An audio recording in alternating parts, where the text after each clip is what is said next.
வயசான ஒரு நபரை சுட்டி காட்டி அவருக்கு நிதானம் தவறி போச்சு அப்படின்னு நாம் சிலர் சொல்கிறத கேட்டிருப்போம்.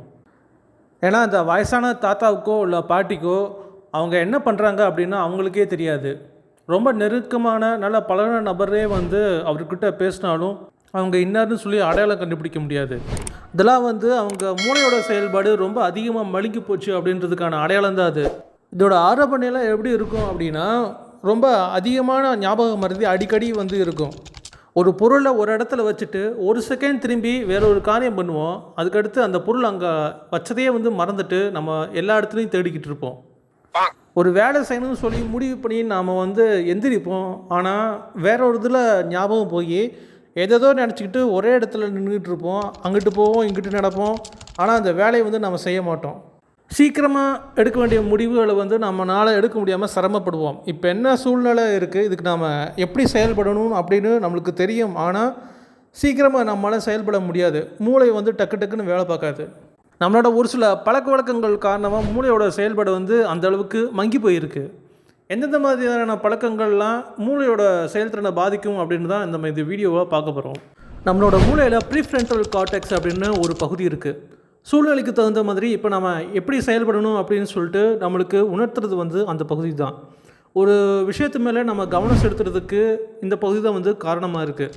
இது வந்து வீக்காக இருக்கும் போது, இதோட செயல்திறன் வந்து கம்மியாக இருக்கும் போது நம்ம வந்து ஒரே விஷயத்தில் நம்ம தொடர்ந்து கவனம் செலுத்த முடியாது. அங்கிட்டு இங்கிட்டுன்னு சொல்லிட்டு நம்ம கவனம் சிதறிக்கிட்டே இருக்கும். நம்ம பண்ணுற இப்போ ஒரு ஆக்ஷன்னால் எந்த மாதிரியான விளைவுகள் விளையும் அப்படின்னு அனலிட்டிக்கலாக நம்ம திங்க் பண்ணுறதுக்கு உதவி பண்ணுற பகுதியும் இந்த இதுதான். அடுத்த பகுதி வந்து அமிக்டலா. நம்மளோட உணர்வு சம்மந்தப்பட்ட பகுதி. அது உள்ளுணர்வுன்னு கூட சொல்லிக்கலாம். நம்மளை சுற்றி நடக்கிற சின்ன சின்ன மாற்றத்துக்கு என்ன காரணமாக இருக்கும் அப்படின்றது நம்மளுக்கு தெளிவாக தெரிஞ்சு அப்படின்னா இந்த அமிக்டலா சிறப்பாக செயல்படுதுன்னு அர்த்தம். உதாரணத்துக்கு இப்போ மண் வாசம் வந்துச்சு அப்படின்னா மழை பெஞ்சிட்டு இருக்குன்னு நம்மளுக்கு தெரியும். அந்த சின்ன மண் வாசம் வச்சு மழை பெய்யறதுக்குனால தான் இந்த வாசனை வருதுன்னு நம்மளால் கற்றுக்க முடியுது அப்படின்னா அதுக்கு காரணம் வந்து இந்த அமிக்டலா தானா. உங்களை நோக்கி ஒரு ஆபத்து வருது, இல்லைனா ஒரு ஆபத்து வரப்போகுதுன்னு உங்களுக்கு ஒரு உணர்வு வரும்போது அதை உங்களால் சமாளிக்க முடியும்னு சொல்லி உங்களை தயார்படுத்துறதும், அந்த ஆபத்தை உங்களால் சமாளிக்க முடியாது, அதுலேருந்து எப்படி தப்பிக்கிறது அப்படின்னு உங்களை தூண்டி விடுறதும் இந்த அமிக்டலா தான். அது சிறப்பாக செயல்பட்டால் தான் இந்த மாதிரி உங்களால் வந்து டக்குன்னு சூழ்நிலைக்கு தகுந்த மாதிரி முடிவு எடுக்க முடியும். அடுத்த முக்கியமான பகுதி ஹிப்போகேம்பஸ். நீங்கள் ஒரு அறிமுகம் இல்லாத ஒரு இடத்துக்கு வந்து புதுசாக போகிறீங்க. அங்கே வந்து சில பொருட்கள்லாம் இருக்கிறது பார்க்குறீங்க. அந்த இடத்துக்கு போயிட்டு அதுக்கடுத்து திரும்பி வரீங்க. ஒரு 4-5 மணி நேரம் கழித்து எந்தெந்த இடத்துல என்னென்ன பொருள் இருந்துச்சுன்னு உங்களால் தெளிவாக சொல்ல முடிஞ்சு அப்படின்னா உங்களுக்கு அந்த ஹிப்போகேம்பஸ் சூப்பராக செயல்படுதுன்னு அர்த்தம். நமக்கு இருக்கிற அந்த அபாரமான மெமரி பவருக்கு காரணம் இந்த ஹிப்போகேம்பஸ். 3 பகுதி சொன்னேன். இந்த 3 பகுதியோட செயல்பாடும் நம்மளுக்கு எவ்வளோ முக்கியம்னு உங்களுக்கு தெரியும். ஆனால் நம்ம பண்ணுற சில காரியங்கள்னால இந்த 3 பகுதியிலையுமே வந்து அதோட செயல்திறன் கம்மியாச்சு அப்படின்னா ஒரு மனுஷன் என்ன பண்ண முடியும்? நம்ம பண்ணுற சின்ன தப்பான காரியத்தினால நாமளே நம்மளோட மூளையை மழுங்க செஞ்சிட்ருக்கோம். அது எந்தெந்த மாதிரியான காரியம் அப்படின்னா, ஃபஸ்ட்டு பழக்கம் வந்து சூரிய ஒளி அதிகமாக வராத இடத்துலையும் எப்போவுமே இருக்கிறது. தனியொருவன் படத்தில் சித்தார்த் அபிமன்யும் அரவிந்த் சாமி சூப்பராக ஒரு டைலாக் சொல்லியிருப்பார். இருட்டில் இருக்கிறவங்க இருட்டை பார்த்து பயப்படணும், நான் இருட்டிலே வாழ்கிறேன் அப்படின்னு. அந்த டைலாக் படத்தில் கேட்குறதுக்கு ரொம்ப நல்லாயிருக்கும். ஆனால் அப்படிலாம் இருந்தோம் அப்படின்னா மூளையில் தேவையில்லாத விளைவுகள் ஏற்படும் அப்படின்னு நியூரோ சயின்டிஸ்ட் வந்து சொல்கிறாங்க. ஃபஸ்ட்டு வந்து டிப்ரெஷன் வரும். ரொம்ப மன அழுத்தத்தில் இருக்கிறவங்க பார்த்தீங்க அப்படின்னா அப்படி தான் ரொம்ப இருட்டான இடத்துலையே வந்து கதவை எல்லாத்தையும் அடைச்சிட்டு உள்ளே தனியாக இருப்பாங்க. அவங்க வந்து டிப்ரெஷனாக இருக்கிறதுனால அப்படி தனியாக இருக்காங்களான்னு சொல்லி கேட்டோன்னா அப்படிலாம் இல்லை. அவங்க அப்படி தன்னைத்தானே தனிமைப்படுத்திக்கிட்டு அந்த ஒரு ஒளி இல்லாத இடத்துலையே வந்து இருக்கிறதுனாலே அந்த டிப்ரெஷன் வந்து வருதாமா. இப்படி இருட்டில் அதிகமாக இருக்கிறதுனால நம்மளோட பீனியல் சுரப்பியில் மெலட்டோனின் அப்படின்ற ஒரு ஹார்மோன் சுரந்து நம்மளுக்கு தூக்கம் வந்து அதிகமாக கொடுத்துட்டே இருக்கும். அதனால் இருட்டில் அதிகமாக இருக்கிறவங்க தூங்கி விழுந்துட்டேவும் ரொம்ப மந்தமாக இருப்பாங்க. மூளை வந்து சுறுசுறுப்பாக வந்து செயல்படாது அப்படின்னு சொல்கிறாங்க. இப்போ வந்து குழந்தைங்க வந்து அதிகமாக டிப்ரெஷன் ஆகிறாங்க அப்படின்னு சொல்லி ஒரு டேட்டா வந்து சொல்லுது. உங்களோட குழந்தைங்க இல்லைனா உங்களுக்கு தெரிஞ்ச ஃப்ரெண்டோட குழந்தைங்க யாராவது இந்த மாதிரி அதிகமாக நேரம் ரூமுக்குள்ளேயே அடைஞ்சு கிடக்குறாங்க, ரொம்ப மந்தமாக அவங்களோட செயல்பாடுகளாக இருக்குது அப்படின்னு உங்களுக்கு தெரிய வந்துச்சு அப்படின்னா ஒரு சில விஷயங்கள் வந்து தாராளமாக நீங்கள் பண்ணலாம். உங்கள் வீட்டில் மாடி தோட்டம் ஏதாவது இருக்குது, இல்லைனா ஏதாவது செடி வளர்க்குறீங்க, மரம் வளர்க்குறீங்க அப்படின்னா அந்த மரத்தையோ செடியோ பராமரிக்கிற பொறுப்பு வந்து நீங்கள் உங்கள் குழந்தைகளுக்கு கொடுக்கலாம். தேவையில்லாத களையை வந்து பிடுங்கி போடுறது, அது கொஞ்சம் தண்ணி ஊற்றுறது, உரத்தை போடுறது, இந்த மாதிரியான விஷயங்கள் வந்து குழந்தைகள் வந்து பண்ண வைக்கலாம். இப்படி பண்ணும்போது தான் ஒரு உருப்படியான காரியம் பண்ணியிருக்கோம் அப்படின்ற மாதிரி அந்த குழந்தைகள் வந்து ஃபீல் பண்ண ஆரம்பிக்கும். நம்மளை நம்பி ஒரு பொறுப்பு கொடுக்குறாங்க, நம்மளை மதிக்கிறாங்க அப்படின்ற ஒரு எண்ணம் வரும். இது வந்து டிப்ரெஷனை வந்து ரொம்பவே கம்மி பண்ணும், ரொம்ப புத்துணர்ச்சியை கொடுக்கும். எங்கேயாவது பக்கத்தில் வெளியே போயிட்டு வரீங்க அப்படின்னா அவங்களையும் கூட்டுட்டு நீங்கள் வெளியே போயிட்டு வரலாம். குடும்பத்தில் ஏதாவது ஒரு முக்கியமான விஷயம் பண்ணுறீங்க அப்படின்னா நீங்கள் அவங்களையும் சேர்த்துக்கிட்டு அவங்களோட ஒப்பீனியனும் கேட்டு நீங்கள் பண்ணுற மாதிரி அவங்களுக்கு மதிப்பு கொடுக்குற மாதிரி நீங்கள் பண்ணீங்க அப்படின்னா அவங்க ரொம்ப ஸ்பெஷலாக ஃபீல் பண்ணுவாங்க. அது வந்து டிப்ரெஷனை ரொம்பவே கம்மி பண்ணும். அதுக்கடுத்து இருக்கிற ஒரு பழக்கம் என்னென்னா, எதிர்மறையான விஷயங்களில் அதிகமாக கவனம் செலுத்துறது, அதை பற்றி தெரிஞ்சுக்கிறதுக்கு ரொம்ப விரும்புகிறது. இப்போது ஒவ்வொரு தனிநபருமே 2 விதமான குப்பை தொட்டி வந்து யூஸ் பண்ணுறோம். ஒன்று வந்து வீட்டில் இருக்கிற குப்பை தொட்டி, வீட்டில் இருக்கிற குப்பைகளெல்லாம் எடுத்து தூக்கி போடுறது குப்பை தொட்டி. இன்னொன்று வந்து ஊர் உலகத்தில் என்னென்ன விஷயம்லாம் நடக்குதோ எல்லாத்தையுமே உள்வாங்கி அது என்ன ஏதுன்னு சொல்லி தெரிஞ்சுக்கிறதுக்கு நம்ம மூளையை வந்து ஒரு குப்பை தொட்டியாக வந்து யூஸ் பண்ணிக்கிட்டு இருக்கோம். மற்ற உயிர்களுக்கும் நமக்கும் உள்ள ஒரு முக்கியமான வித்தியாசம் என்ன அப்படின்னா, நமக்கு ஃபில்டர்ஸ் வந்து ஜாஸ்தி.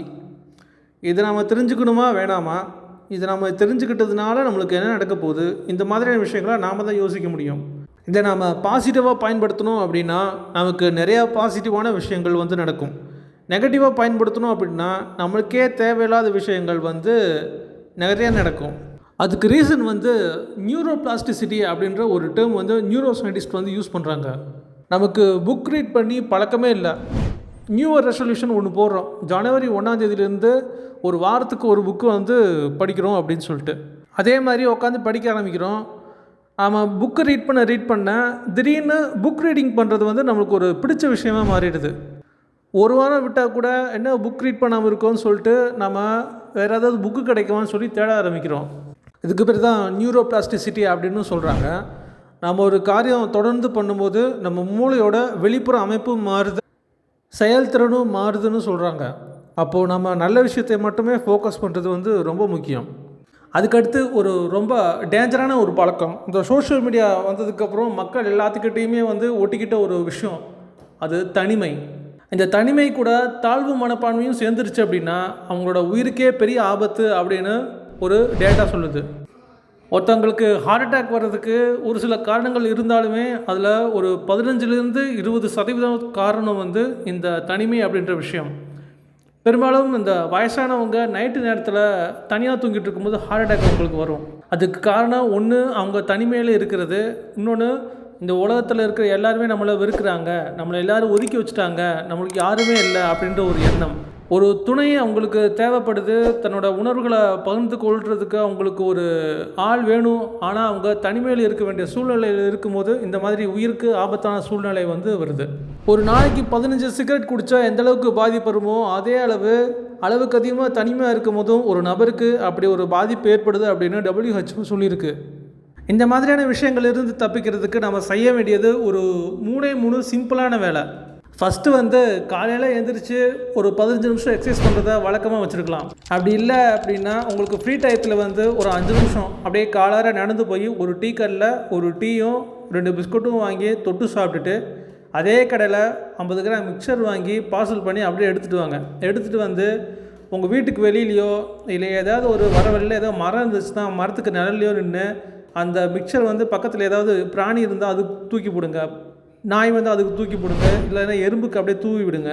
அப்புறம் அப்படியே திரும்பி ரிட்டர்ன் உங்கள் வீட்டுக்கு வந்துடுங்க, இல்லைன்னா தங்கியிருக்கிற இடத்துக்கு வந்துடுங்க. புதுசாக ஒரு காரியம் பண்ணும்போது நம்ம பிரெயின் வந்து ஃப்ரெஷ்ஷாக இருக்கும், அது ரொம்ப சுறுசுறுப்பாக இயங்கும்.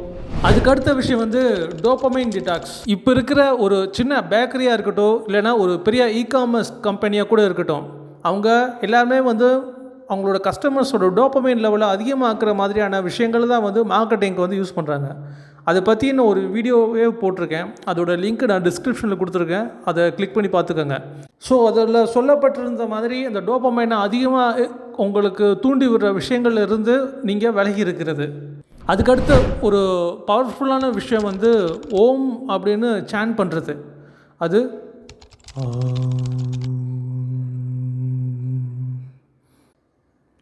இந்த மாதிரி நீங்கள் சான் பண்ணும்போது அந்த அதிர்வலை எங்கே இருக்கும் அப்படின்னா பிட்யூட்ரி கிளாண்டில் அந்த அதிர்வலை இருக்கும். பிட்யூட்ரி கிளாண்டு தான் நம்ம 3வது கண் அப்படின்னு சொல்லுவோம். ஃபஸ்ட்டு இந்த வீடியோட ஆரம்பத்தில் நம்ம 3 பகுதியை பார்த்தோம். ப்ரீஃப்ரண்டல் கார்டெக்ஸ், அதுக்கடுத்து அமிக்டலா, அதுக்கடுத்து ஹிப்போகேம்பஸ். இந்த 3 பகுதிகளும் இந்த மூன்றாவது கண் அப்படின்ற இந்த பீனியல் கிளாண்டு அதை சுற்றி தான் வந்து இருக்குது. இந்த ஓம் சாண்டிங்கை ஒரு நாளைக்கு 48 தடவை அட்லீஸ்ட், இது குறைஞ்சபட்சம், அதிகபட்சமாக எவ்வளோ வந்து உங்களுக்கு சொல்ல முடியுமோ அவ்வளோ சொல்லிக்கலாம். குறைஞ்சபட்சம் ஒரு 48 தடவை டெய்லியும் சொல்லிட்டு வந்தீங்கன்னா அல்சைமர் டிசீஸ் இருந்தால் கூட அது குணமாகிறதுக்கு வாய்ப்பு இருக்குது அப்படின்னு சொல்கிறாங்க. அந்தளவுக்கு ஓம்னு சொல்கிற அந்த பிரணவ மந்திரத்தை உச்சரிக்கிறது வந்து ரொம்ப பவர்ஃபுல்லாக இருக்குதுன்னு சொல்கிறாங்க. இதே மாதிரி இன்னும் நிறையா இன்ட்ரெஸ்டிங்கான வீடியோஸ் பார்க்கணும் அப்படின்னா tips and talks Tamil YouTube சேனலை சப்ஸ்கிரைப் பண்ணுங்கள். உங்களுக்கு இந்த வீடியோ பிடிச்சிருந்துச்சு அப்படின்னாலோ, உங்களுக்கு இந்த வீடியோவில் சொன்ன இன்ஃபர்மேஷன் வந்து யூஸ்ஃபுல்லாக இருந்துச்சு அப்படின்னாலோ லைக் பண்ணுங்கள், உங்கள் ஃப்ரெண்ட்ஸ்க்கும் ஷேர் பண்ணுங்கள்.